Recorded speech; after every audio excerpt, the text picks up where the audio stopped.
welcome to Grizzly Tales for Gruesome Kids, a series of cautionary tales for lovers of scream.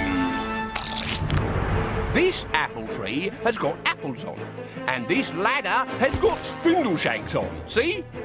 He's going to show you how to scrump, and I'm going to show you how to stop him. Ready? Scrumping. Very good. And now, the stopping.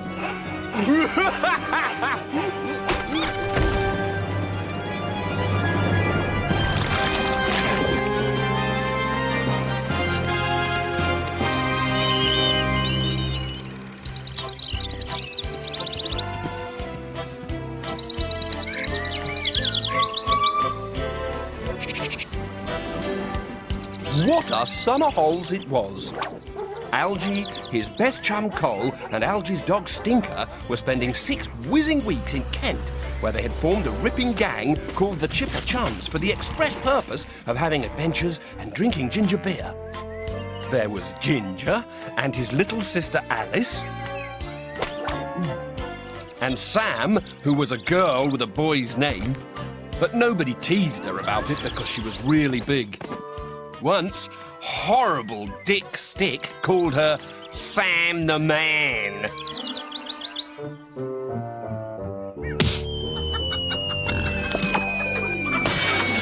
So Sam sent him packing with a bloody nose and tears streaming down his unwashed face.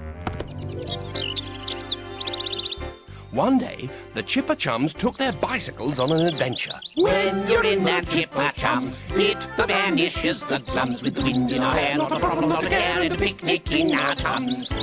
They were having such jolly good fun that they didn't notice when Alice got left behind.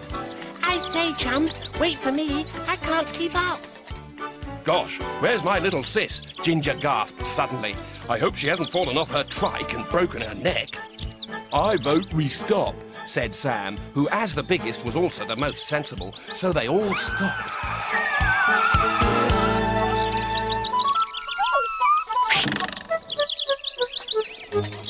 Sorry, old thing, I feel a proper bounder. We promised not to cycle so fast again.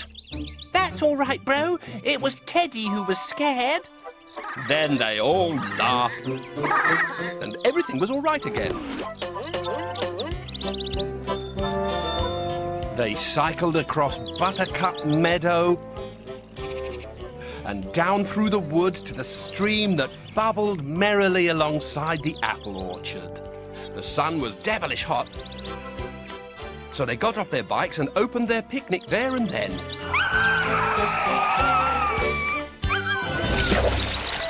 I say, chums, I'm parched. Shall we start with ginger beer? No, that's a jolly bad idea, Ginger. Let's see what Aunt Fanny's put in the hamper for us to eat first. This was a jolly good idea, and the Chums tucked into a banquet fit for an Indian prince. Sardine sandwiches, ripe tomatoes, home-baked scones with lashings of clotted cream, and a tin of Spam.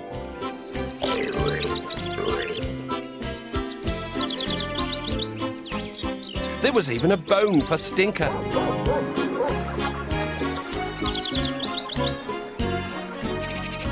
Two minutes later, they were all so full of good things that one by one they fell asleep in the warm grass. What a dog's life it was.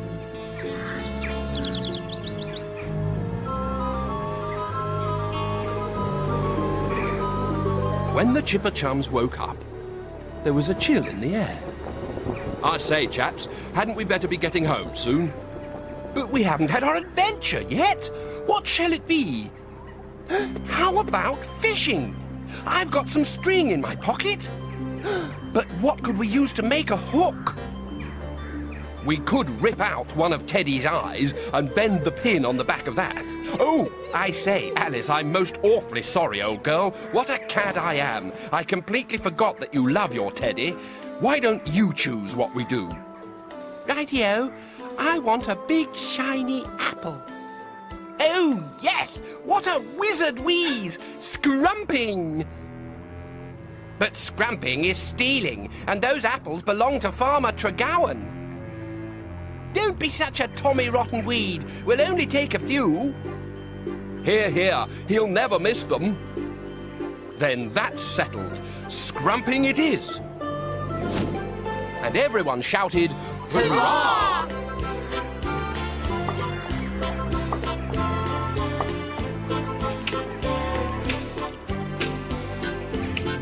The chipper chums were mad for big adventures. Even Stinker wanted an apple when he saw them. Shh! You'll give the game away, Stinker. We don't want Farmer Tregowan to find us.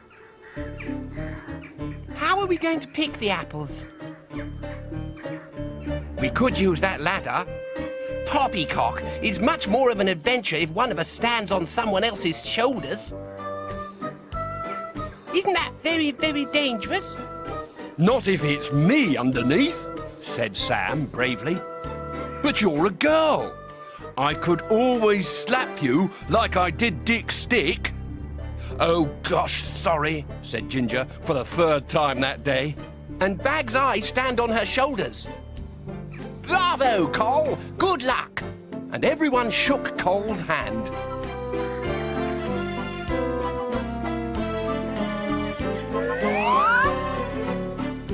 The plan worked a treat. But just as the chipper chums finished eating their apples, they heard a gunshot and a deep, gruff voice. You there! What does thou think thou's doing? It was Farmer Tregowan. Stealing my apples, is ya? Stinker growled as the testy farmer bore down on the chums. Sit, Stinker! But Stinker was protecting his friends and sprang at the big man's throat. Stinker! But it was too late.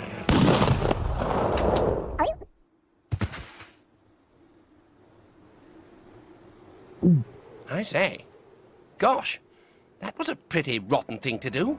Poor Stinker. You had no right. I shall tell my father.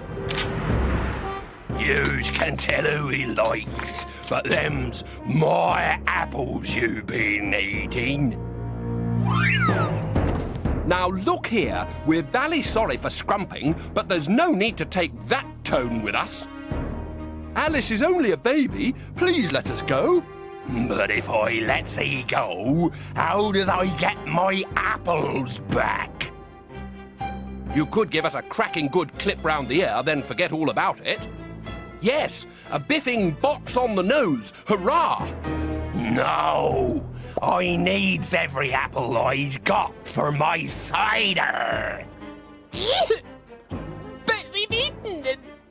Then I shall just have to squeeze 'em out, won't I? And with that, the insecticide that the farmer had sprayed on his apples took effect. What a perfectly horrible man he was! Later that day, Farmer Tregowan finally got his apples back with the help of a 10-ton cider press. He stored the juice in an old oak vat and used it to make that year's cider. And a particularly heady brew it was too. So, if you see a bottle of Tregowan's vintage cider from 1952, don't drink it! Unless, of course, you're partial to a little extra body in your tipple.